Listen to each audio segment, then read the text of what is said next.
جنگل کا خوفناک شیر اور خوبصورت لڑکی۔ ایک خوبصورت لڑکی کو جنگل کا ایک خوفناک شیر اٹھا کر لے گیا۔ اس کے بعد شیر نے لڑکی کے ساتھ کیا لوگ اس واقعے کو کچھ اس طرح بیان کرتے ہیں کہ گاؤں والے دیکھتے رہ گئے اور کچھ نہ کر سکے۔ پھر اس شیر نے لڑکی کے ساتھ کیا۔ یہ کہانی بہت دلچسپ ہے۔ کہانی کچھ اس طرح ہے کہ ایک بادشاہ تھا جو بہت رحم دل تھا۔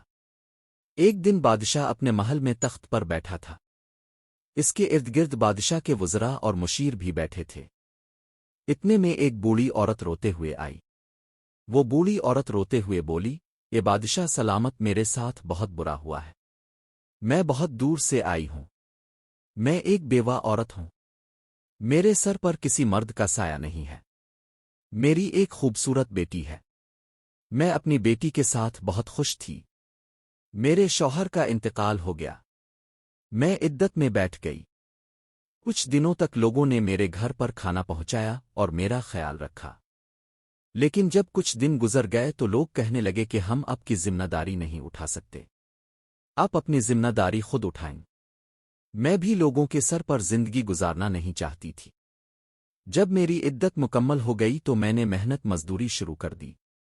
میں روز جنگل میں جاتی، لکڑیاں کاٹتی اور انہیں شہر میں بیچ کر اپنا اور اپنی بیٹی کا پیٹ پالتی تھی۔ ان لکڑیوں سے جو کچھ کماتی، اس میں سے کچھ پیسے میں نے اپنی بیٹی کی شادی کے لیے بچا کر رکھے تھے۔ میں نے اپنی بیٹی کو 7 پردوں میں رکھا ہے۔ اس کی وجہ یہ ہے کہ میری بیٹی بہت خوبصورت ہے۔ ایک بار جو شخص میری بیٹی کو دیکھ لیتا وہ بار بار دیکھتا ہے۔ اس لیے میں نے اپنی بیٹی کو دنیا کی نظروں سے چھپا کر رکھا ہے۔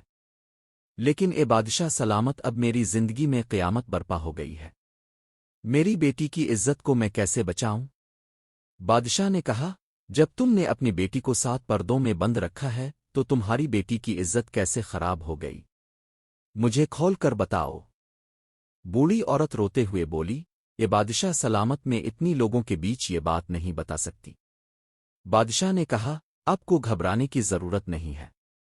یہاں پر ایسا کوئی بھی شخص نہیں ہے جو آپ کی بات کو باہر کہیں گے۔ آپ کھول کر اپنی بات رکھ سکتی ہیں تاکہ ہم آپ کی مدد کر سکیں۔ بوڑھی عورت بولی، اے بادشاہ سلامت، میں جانتی ہوں کہ آپ کے لوگ بہت بھروسے مند ہیں، لیکن میری ایک ہی اکلوتی بیٹی ہے۔ میں اس طرح سب کے سامنے اس کی بات نہیں کر سکتی۔ میں اب سے اکیلے میں بات کرنا چاہتی ہوں۔ بادشاہ نے اپنے سپاہیوں کو حکم دیا کہ اس بوڑھی عورت کو میرے کمرے میں لایا جائے۔ بوڑھی عورت کو بادشاہ کے کمرے میں لے جایا گیا۔ بادشاہ نے کہا، اب آپ اپنی پریشانی آرام سے بتا سکتی ہیں۔ بوڑھی عورت روتے ہوئے بولی، اے بادشاہ سلامت، جیسا کہ میں نے آپ کو بتایا، میری بیٹی بہت خوبصورت ہے۔ اس لیے جب میں جنگل میں کام پر جاتی تھی تو اپنی بیٹی کو ساتھ لے جاتی تھی۔ ہمارے گاؤں میں کافی سارے جوان لڑکے تھے۔ میں نہیں چاہتی تھی کہ میری غیر موجودگی میں کوئی لڑکا میرے گھر آئے۔ اسی سوچ پر میں اپنی بیٹی کو اپنے ساتھ جنگل میں لے جاتی تھی۔ لیکن یہ بات میں نہیں جانتی تھی کہ جس خوف سے میں ڈر رہی تھی وہی خوف میرے گلے کا پھندا بن جائے گا۔ جنگل میں جب ہم ماں بیٹی لکڑیاں کاٹتی تھیں تو میری بیٹی اپنے چہرے سے نقاب ہٹا دیتی تھی کیونکہ جنگل میں کام کرنے میں دشواری ہوتی تھی۔ 2 دن مجھے ایسا لگا کہ جیسے کوئی ہم پر نظر رکھے ہوئے ہے۔ میں اس بات کو اپنا وہم سمجھ کر نظر انداز کر دیتی تھی۔ جب ہم لکڑیاں کاٹ کر گھر آئیں تو میری بیٹی نے بھی یہی بات کہی کہ ماں، مجھے لگتا ہے کہ ہم پر جنگل میں کوئی نظر رکھے ہوئے ہے۔ اب میرا شک یقین میں بدل گیا۔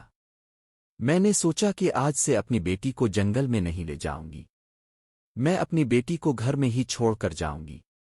اب میں روز ہی اپنی بیٹی کو گھر میں چھوڑ کر لکڑیاں کاٹنے کے لیے چلی جاتی تھی۔ جب میں شام کو واپس آتی تو میری بیٹی بہت خوش نظر آتی۔ اس کا چہرہ کھلا کھلا رہتا۔ مجھے یہ بات سمجھ میں نہیں آ رہی تھی۔ جب میں اپنی بیٹی سے پوچھتی تو وہ کہتی کہ ماں، آپ کو ایسا ہی لگتا ہے۔ ایک بار میں نے بہانہ بنا کر گھر پر ہی رک گئی۔ میری بیٹی کو نہیں پتہ تھا کہ میں گھر پر ہی ہوں۔ میں جاننا چاہتی تھی کہ اس بات کے پیچھے کیا وجہ ہے۔ میں چھپ کر دیکھنے لگی۔ کچھ دیر بعد ہمارے گھر پر ایک لڑکا آیا۔ اس کے سر کے بال بہت لمبے تھے۔ وہ ہمارے گھر میں داخل ہوا اور میری بیٹی کے پاس بیٹھ گیا۔ وہ آہستہ آہستہ میری بیٹی کو چھونے لگا۔ میں نے جب یہ سارا منظر دیکھا تو مجھے بہت دکھ ہوا۔ میں اپنی بیٹی کو دیکھ کر غصے میں آ گئی۔ میں نے اپنی بیٹی کے منہ پر زور سے تھپڑ مارا، لیکن جو آگے ہونے والا تھا اس کے بارے میں بالکل نہیں جانتی تھی۔ جب میں نے اپنی بیٹی کو تھپڑ مارا تو اس لڑکے نے مجھے زور سے دھکا دیا۔ دھکا لگنے سے میں دیوار سے جا گری۔ میری بیٹی نے اس لڑکے پر چلا کر کہا کہ تمہاری ہمت کیسے ہوئی؟ تم نے میری ماں کو دھکا کیوں دیا؟ وہ لڑکا کچھ دیر مجھے گھورتا رہا، پھر وہاں سے چلا گیا۔ جب وہ لڑکا چلا گیا تو میں نے اپنی بیٹی پر بہت غصہ کیا۔ میری بیٹی نے کہا کہ ماں، کچھ دنوں سے یہ لڑکا ہمارے گھر آ رہا ہے۔ وہ مجھ سے کہتا ہے کہ وہ مجھے پسند کرتا ہے اور مجھ سے پیار کا اظہار کرتا ہے۔ آج اتفاق سے آپ گھر آ گئیں اور اپنے ہمیں دیکھ لیا۔ وہ مذاق کر رہا تھا۔